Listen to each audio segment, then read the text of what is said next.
வேலூர் மாவட்டம் குடியாத்தத்தில் சிறையில் இருந்தபடியே ஸ்கெட்ச் போட்டு கொடுத்து உறவினர்கள் மற்றும் நண்பர்கள் உதவியுடன் கஞ்சா கடத்தி விற்று கல்லா கட்டிய சம்பவம் வெளிச்சத்திற்கு வந்துள்ளது. சிறைப்பறவையின் நூதன கடத்தல் அம்பலமானது எப்படி? வேலூர் மாவட்டம் குடியாத்தம் பகுதியைச் சேர்ந்தவர் சம்சுதீன். இவரது மகன்கள் முபாரக், அமீர் உசேன். அண்ணன் தம்பிகளான முபாரக்கும் அமீர் உசேனும் ஆந்திராவில் இருந்து கஞ்சா கடத்தி வந்து விற்பனை செய்ததாக கடந்த ஆண்டு கைது செய்யப்பட்டனர். இருவரையும் போலீசார் குண்டர் சட்டத்தின் கீழ் கைது செய்து சிறையில் அடைத்தனர்.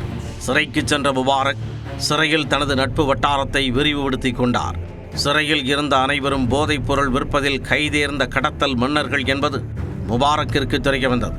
அவர்களிடமிருந்து மெத்தப்பட்டமைன் மற்றும் உயர் ரக கஞ்சா உள்ளிட்ட போதைப் பொருட்களை வெளிமாநிலத்தில் இருந்து எப்படி கடத்தி வருவது என்பதை தெரிந்து கொண்டார் முபாரக். கஞ்சாவை மட்டும் அறிந்திருந்த முபாரக்கிற்கு விலை உயர்ந்த மெத்தப்பட்டமைன் மொத்த விற்பனை டீலர்கள் குறித்த தகவல் கிடைத்ததும் சிறைக்குள் இருந்தபடியே தனது திட்டத்தை வகுத்திருக்கிறார். நண்பர்கள் மற்றும் உறவினர்கள் மூலம் தனது கடத்தல் தொழிலை சிறையில் இருந்தபடியே தொடர்ந்திருக்கிறார் முபாரக். குடியாத்தம் பகுதியில் மெத்தப்பட்டமைன் சில்லறை விற்பனையை தொடங்க ஜரூராக கல்லா கட்டியிருக்கிறார் முபாரக். சுதாரித்துக் கொண்ட போலீசார் அதிரடியாக கடத்தில் இறங்கி கைது நடவடிக்கைகளை தொடங்கினர். இருப்பினும் போதைப் பொருள் விற்பனையை கட்டுப்படுத்த முடியவில்லை. இந்த நிலையில்தான் கஞ்சா வியாபாரி முபாரக் சிறையில் இருந்தபடியே தனது சித்து வேலைகளை அரங்கேற்றுவது காவல்துறை உயர் அதிகாரிகளுக்கு தெரிய வந்தது. இதையடுத்து வேலூர் சரக டிஐஜி வரதராஜ், மாவட்ட எஸ்பி சிவராமன் ஆகியோர் உத்தரவின் பேரில் தனிப்படை அமைக்கப்பட்டு முபாரக் குடும்பத்தினரை தீவிரமாக கண்காணிக்க ஆரம்பித்தனர். அப்பொழுது ஆந்திராவில் இருந்து முபாரக் உறவினர்கள் இருசக்கர வாகனத்தில் கஞ்சா கடத்தி வருவதாக ரகசிய தகவல் கிடைத்துள்ளது.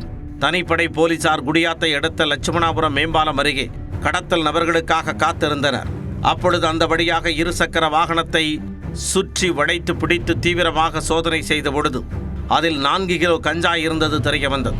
இருசக்கர வாகனத்தை நிறுத்தியதும் அதில் பின்னால் அமர்ந்திருந்த முபாரக்கின் தந்தை சம்சுதீன் தப்பி ஓடியிருக்கிறார். மற்றொரு நபரான அர்மான் சிவா என்பவரை போலீசார் கைது செய்தனர். விசாரணையில் ஆந்திர மாநிலம் காலவவல்லி பகுதியில் இருந்து கஞ்சா கடத்தி வருவது கண்டுபிடிக்கப்பட்டது. முபாரக்கின் தந்தை சம்சுதீனும் முபாரக் மனைவி சம்ரீனும் வீட்டில் வைத்து கஞ்சாவை விற்பனை செய்து வந்தது தெரிய வந்தது. தொடர்ந்து முபாரக் வீட்டில் சோதனை செய்து 4 கிலோ கஞ்சாவை கைப்பற்றிய போலீசார் முபாரக் மனைவி சம்ரீனை கைது செய்தனர். சிறையில் இருந்தபடியே கஞ்சா மற்றும் போதை மாத்திரைகளை விற்பனை செய்ய முபாரக் தனது உறவினர்கள் மற்றும் நண்பர்களை பயன்படுத்திய சம்பவம் போலீஸ் வட்டாரத்தில் பெரும் பரபரப்பை ஏற்படுத்தியுள்ளது.